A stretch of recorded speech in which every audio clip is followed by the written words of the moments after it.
Saya tidak peduli dengan siapa yang memimpin. Saya tetap kerja, saya tetap cari nafkah seperti biasa.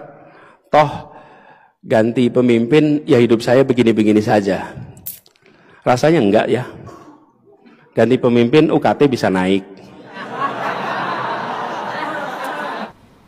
Dalam politik, seringkali pengambil keputusan inginnya membuat hal yang bisa difoto untuk pemilu berikutnya. Oke pemirsa, kemarin kita ketahui bersama bahwa Anies Baswedan diundang di salah satu kampus ya, namanya kampus UGM. Dan Anies Baswedan mengisi kultum.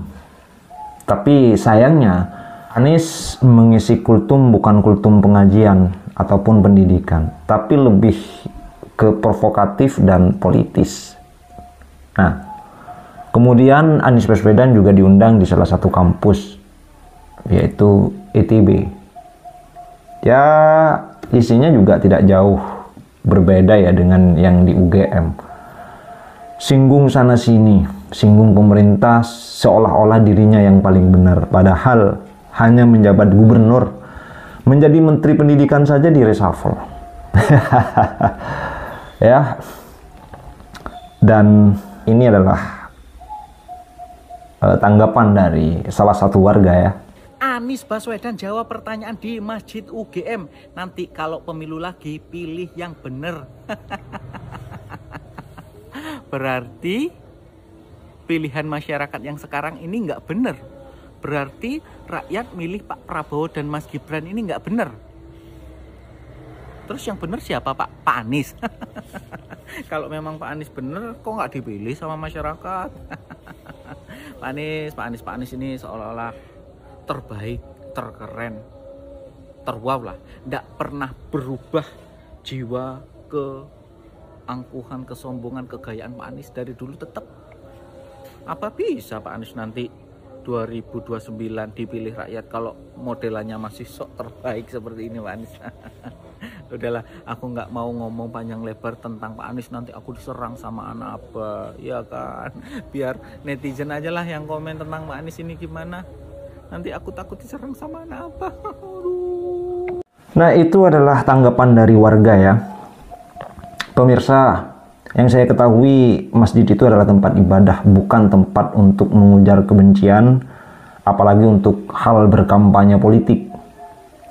Nah, Anies Baswedan di dalam masjid berbicara persoalan politik, korupsi, dan sebagainya. Tetapi di luarnya, kita ketahui bersama, gerakan rakyat yang dipelopori oleh Anies Baswedan ternyata pendukung seorang koruptor, Tom Lembong.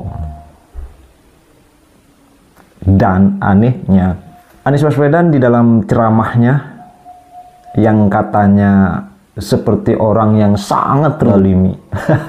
Padahal, pemirsa ya, Anies Baswedan juga kalau memang beliau adalah orang yang hebat luar biasa, seharusnya menjadi menteri dong. Nah, masjid adalah tempat ibadah. Dan ini tanggapan dari Ustadz Adi Hidayat dan salah satu seorang habib. Mari kita simak. Kalau ke masjid mau ngapain? Mau beli telur?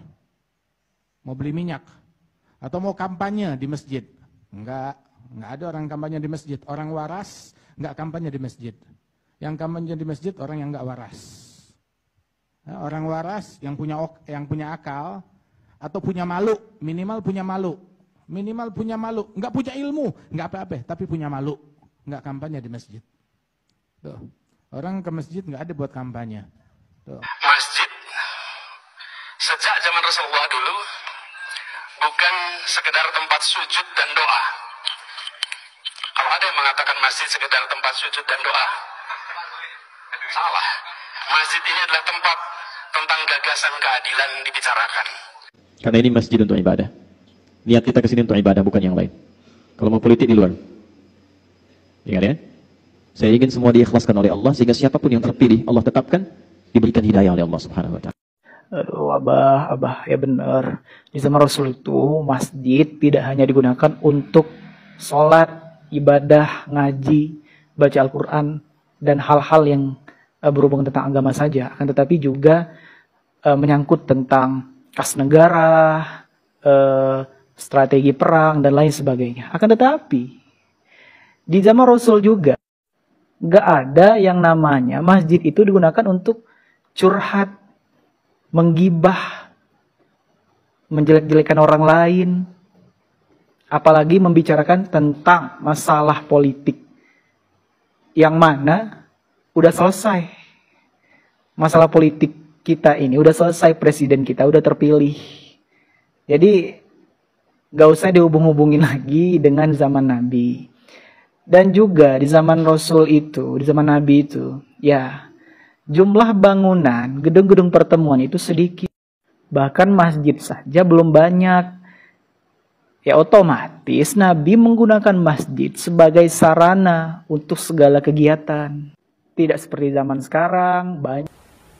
Nah begitu ya, jadi masjid itu adalah memang tempat ibadah. Jangan ditempati hal-hal yang lain. Boleh tentang politik, tapi politik kenegaraan, bukan provokatif dan mengujar kebencian. Bukan seperti pasukan anak abah ini. Ya. Terus ya berbicara soal, jadi kalau memang Pak Anies ini masih mau terjun di politik, mau berkongsi dengan PDIP, ya silahkan. Tapi jangan jadikan juga masjid tempat berkampanye, seolah-olah dirinya paling bersih, seolah-olah dirinya paling benar. Padahal ya belum tentu juga. Ketika dia dijadikan gubernur, mana ada progresnya. Ya paling tidak membangun JIS, formula juga tidak jalan, JIS juga tidak ditempati. Terus mengatasi banjir juga membuat sumur serapan yang merusak jalan-jalan umum, trotoar-trotoar, dan membuat monumen dari pohon bambu ya. Kira-kira itu adalah prestasi dari Anies Baswedan. Salah satu ketua umum Ormas Gerakan Rakyat yang membela seorang koruptor. Itu dari saya, semoga Pak Anies menjadikan tempat yang lain untuk berbicara politik. Tidak masjid yang dijadikan tempat untuk berkampanye, apalagi berprovokatif terhadap pemerintahan. Terima kasih. Assalamualaikum warahmatullahi wabarakatuh.